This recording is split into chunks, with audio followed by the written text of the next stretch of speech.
to all the classic car enthusiasts. So a bit of an update on the man cave.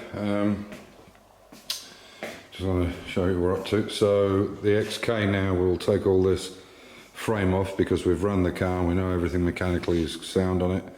You can see the exhaust is already starting to go a bit off colour there.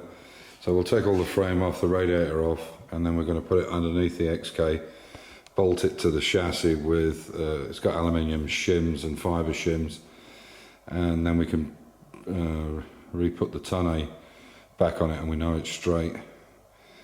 So this is why the gantry's in here. We'll use one of these hooks coming down here and then the gantry. The unfortunate thing is these two are a little too far apart. You can see how big the beams are. I take no problem with the weight, but they're a little bit too far apart. It makes the car a bit uneven, so we'll use the gantry to lift the back end of it.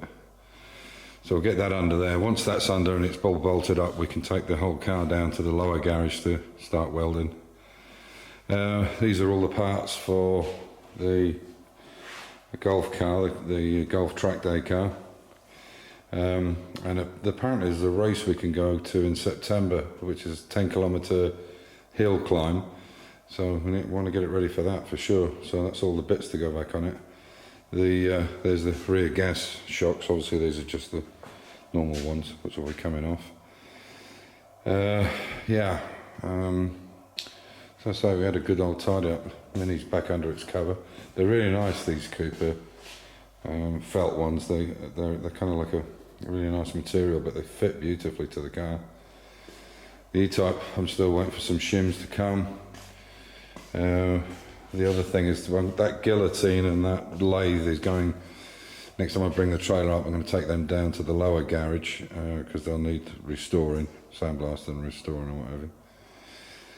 Get the E-Type done. This will be sorted with the XK. We just made these floors up. Strange enough, they are wooden, the front floors in an XK. They're marine ply, but that's just ordinary plywood. But this frame we made on the back will take off, and this frame, and then run the whole thing under the car, obviously. This is the powerhouse for the track day car. So it's looking good. I've got a new rocker cover coming for that, which has an opening to, it'll go from a hose from the engine breather, from the top of the rocker into the engine breather, and then tee into a aluminium catch box. This is the heater out of the red Mini. You can see we've put the lights, I've put brand new original lights back into it, left-hand drive obviously, and I'll give him the halo ones and he can put them back on after the test if he wants to.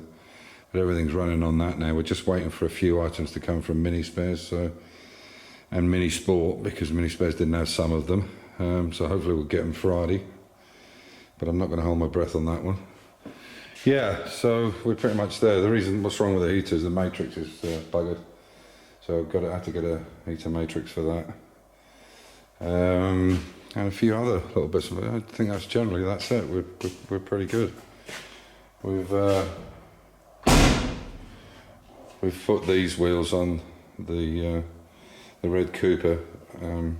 We borrowed them from Max just to go through the turf test. They look a bit stupid with them arches on it, but I think they'll get through because they're well under the arch, crazily under the arch, and then he can put his own ones back on if he wants to.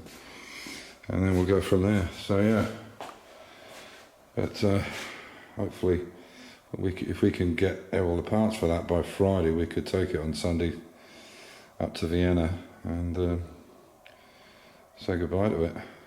So we'll see how it goes. But there we are. So everything's tidied up, cleaned up. So much nicer. The bench is a mess, as you can see, but that's the last thing. We'll get that sort of thing. There's a bit of a mess of the bench. The track day car, we have, what do we have? 4 sets of wheels for it. So we have these wets, I have a set of wets and 3 sets of track tyres, which are all medium compound, but in different states, need to be painted up. Some are silver, some are black, but they're all the same. They're all the same wheel. I can't remember what the name of the wheel, the style of the wheel is, but you'll see it along the line. This week I'm going to be building this week I will mostly be wearing taffeta. No, this week I'll make a wheel holder for the trailer, for the Mini, so it can hold 2 sets of wheels. So whatever's on the car, a set of wets and another set of medium slick tyres, which should be more than enough to take out. Yeah, and hopefully we'll start getting some work done on the shell, get it painted, get it all in the livery, and then get it up here and start putting all the parts in, like the boot, and this is all the polycarbonate windows that are going in it. So every window is going to be polycarbonate apart from the windscreen, for obvious reasons. The windscreen wipers won't make a mess of it. I think you have to use a safety glass one anyway. But all the other windows will be polycarbonate, and then the driver's names are on. I've got the stickers for them as well. So it should look nice. Oh, there's the halos. I've got to put them in a box. There's the halos. I got them from Tom. I got 2 sets, one for mine and one for Tom's. One for Yarns. So, yeah, that's it. Time to knock off.